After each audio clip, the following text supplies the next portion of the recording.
Hello बच्चों, आज हम लोग पढ़ने जा रहे हैं वायरस के बारे में। तो हमें ये तो पता ही है कि वायरस क्या है, बैक्टीरिया क्या है, सब कुछ तो नॉर्मल चीज़ें तो हमें पता होती हैं, बट अगर हम उनकी बेसिक कैरेक्टर्स की बात करें तो हमें नहीं पता होता है। तो आज मैं आपको पढ़ाने वाली हूँ वायरस के जनरल कैरेक्टर्स।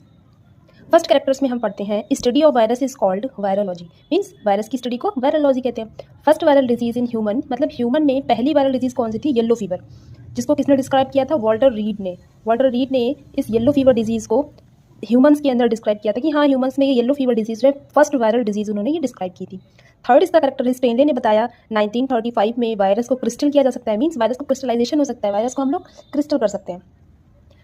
नेक्स्ट वाला है point, virus made up of nucleo protein. Virus जो है वो न्यूक्लियो प्रोटीन के बने होते हैं। लाइक न्यूक्लियो प्रोटीन, अगर हम इनको क्रिस्टलाइजेशन करें इस वर्ड का, न्यूक्लियो प्रोटीन का, तो मतलब न्यूक्लिक एसिड और प्रोटीन, इसमें न्यूक्लिक एसिड प्रेजेंट होता है और प्रोटीन प्रेजेंट होता है। ठीक है, न्यूक्लिक एसिड की फॉर्म में हम लोग कह सकते हैं इसमें जेनेटिक मटेरियल को हम लोग उसमें कन्वर्ट कर सकते हैं, और प्रोटीन की हम लोग कह सकते हैं तो उसमें प्रोटीन कोड प्रेजेंट होता है। Next, virus self replicating nature के होते हैं। अगर किसी में कोई डिजीज़ है तो वायरल डिजीज़ है उसे, तो धीरे धीरे अगर हम उसका कुछ एंटीवायरस नहीं उसको देते हैं, अगर हम उसको कोई भी टैबलेट नहीं देते हैं, हम उसकी दवाई नहीं कराते, तो वायरस धीरे धीरे क्या करते हैं? रेप्लिकेशन करते हैं, मतलब अपनी डिजीज़ को क्या करते हैं? इंक्रीज़ करते चले जाते हैं। वायरसेस इंक्रीज़ हो जाते हैं वायरसेस। और ये डिजीज़ की बात नहीं है, अगर वायरस इनएक्टिव फॉर्म में भी होते हैं तब भी वो रेप्लिकेशन की जो प्रोसेस है वो करते हैं।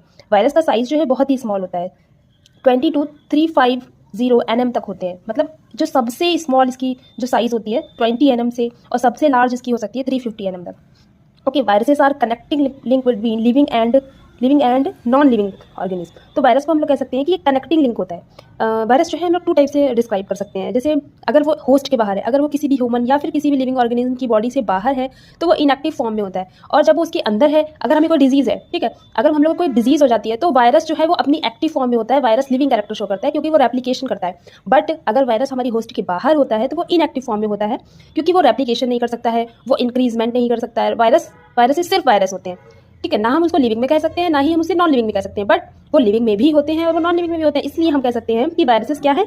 कनेक्टिंग लिंक है, connecting link between living and non living organism. Okay, next point हमारा यही है कि इनएक्टिव कंप्लीट वायरस को वायरॉन कहते हैं। मतलब आउटसाइड ऑफ द होस्ट मतलब होस्ट की बाहर की जो सरफेस है, या हम लोग कह सकते हैं होस्ट के बाहर।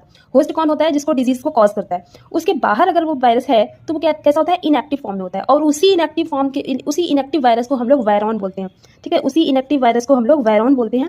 नेक्स्ट इसका 9th जनरल कैरेक्टर है, वायरस में न्यूक्लिक एसिड और प्रोटीन कोड प्रेजेंट होता है। तो वही मैंने चीज़ बताई, इसमें न्यूक्लियो प्रोटीन होता है। अगर न्यूक्लियो प्रोटीन को अलग अलग हम लोग कहें तो nucleic acid and protein code. तो प्रोटीन कोड को हम लोग कह सकते हैं कैप्सिड, और जो कैप्सिड्स होते हैं वो हमारी कैप्सोमेयर से मिलकर बने होते हैं। वो मैं आपको जो वायरस का और भी डिटेल में जो बताऊंगी तो वायरस के बारे में, तो मैं आपको बताऊंगी कि कैप्सिड्स क्या होते हैं। जो कैप्सिड होते हैं वो कैप्सोमेयर्स के बने होते हैं, और वायरस में 2000, 1, 2, 3